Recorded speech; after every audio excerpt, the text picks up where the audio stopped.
The call came while I was knee-deep in soap water. A broken washing machine hummed in front of me. Its metal belly open like a patient on an operating table. My hands were greasy. My knees hurt. It was just another Tuesday. My phone buzzed on the counter. Unknown number. I almost ignored it. But some quiet instinct made me answer.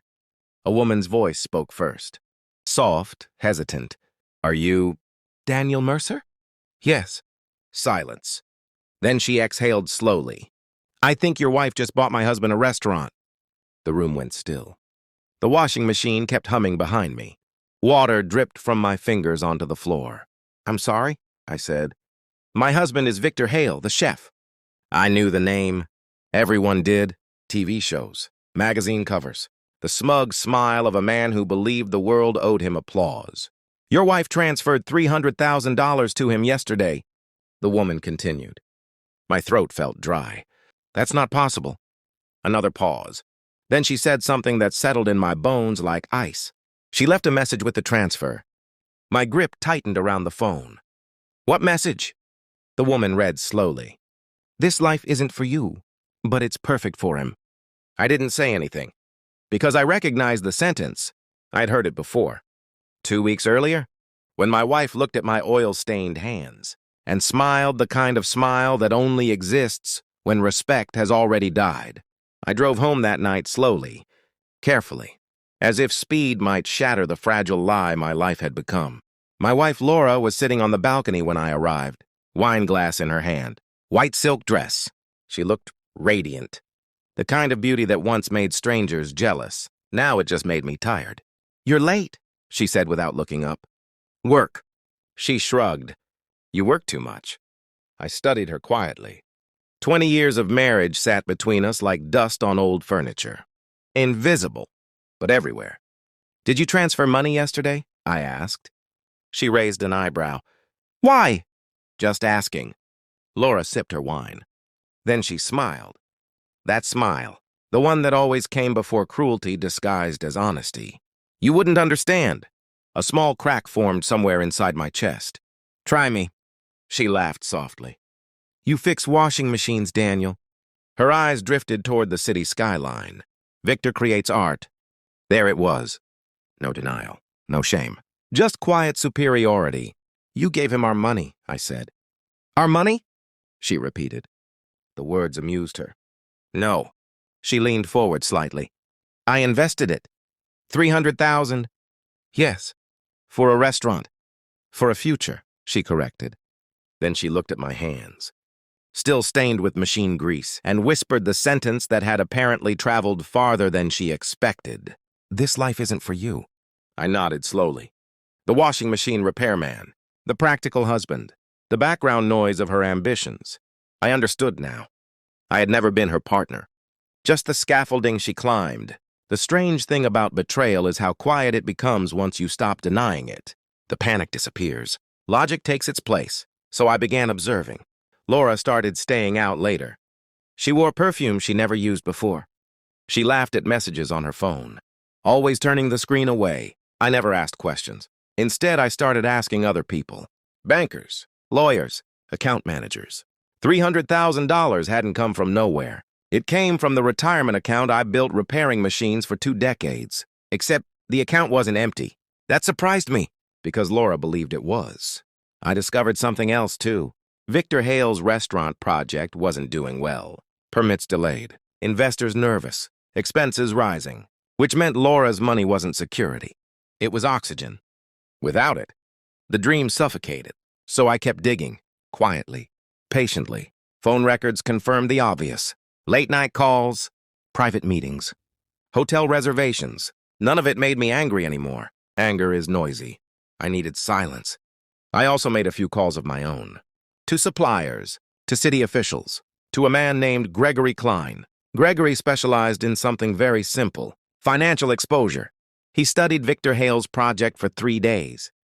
Then he smiled. Your wife invested at the worst possible time, he told me.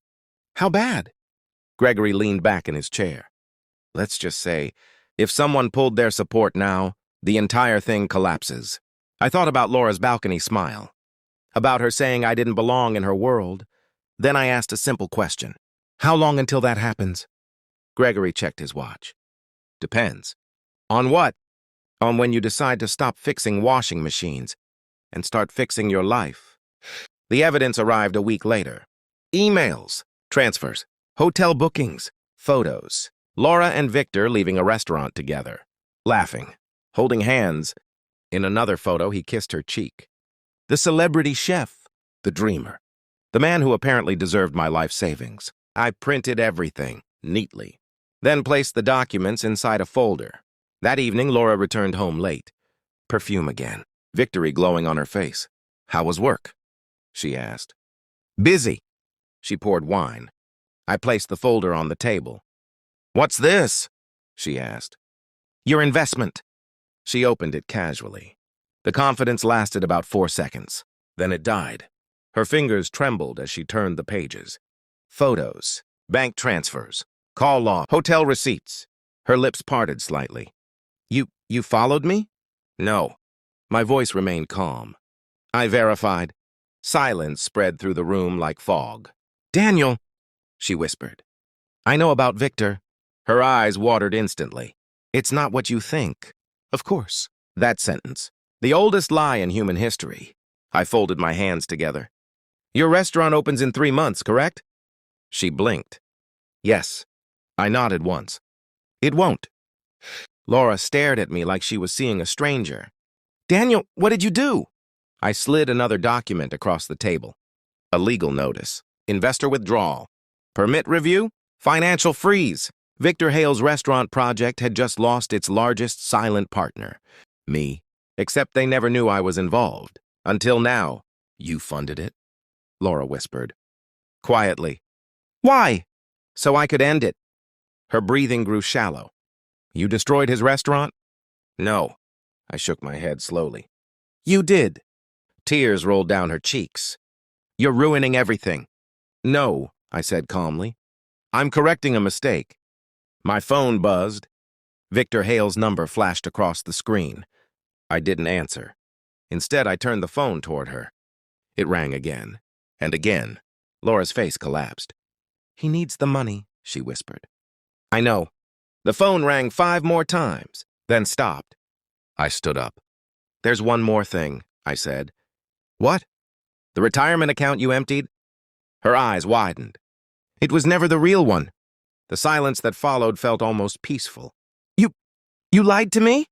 No. I picked up my jacket. I protected myself. 3 months later, Victor Hale declared bankruptcy. The restaurant never opened. His television appearances vanished soon after. Scandals tend to travel faster than talent. Laura moved out before winter. The last thing she said to me was barely audible. I didn't think you'd fight back. I didn't reply, because she was wrong. I never fought. I simply stopped carrying her weight. These days, I still fix washing machines. Same tools, same quiet work, except now the money goes somewhere else. A small villa in Switzerland. Peaceful mountains, cold air, and silence. Sometimes my phone rings. Unknown numbers. Regret disguised as nostalgia.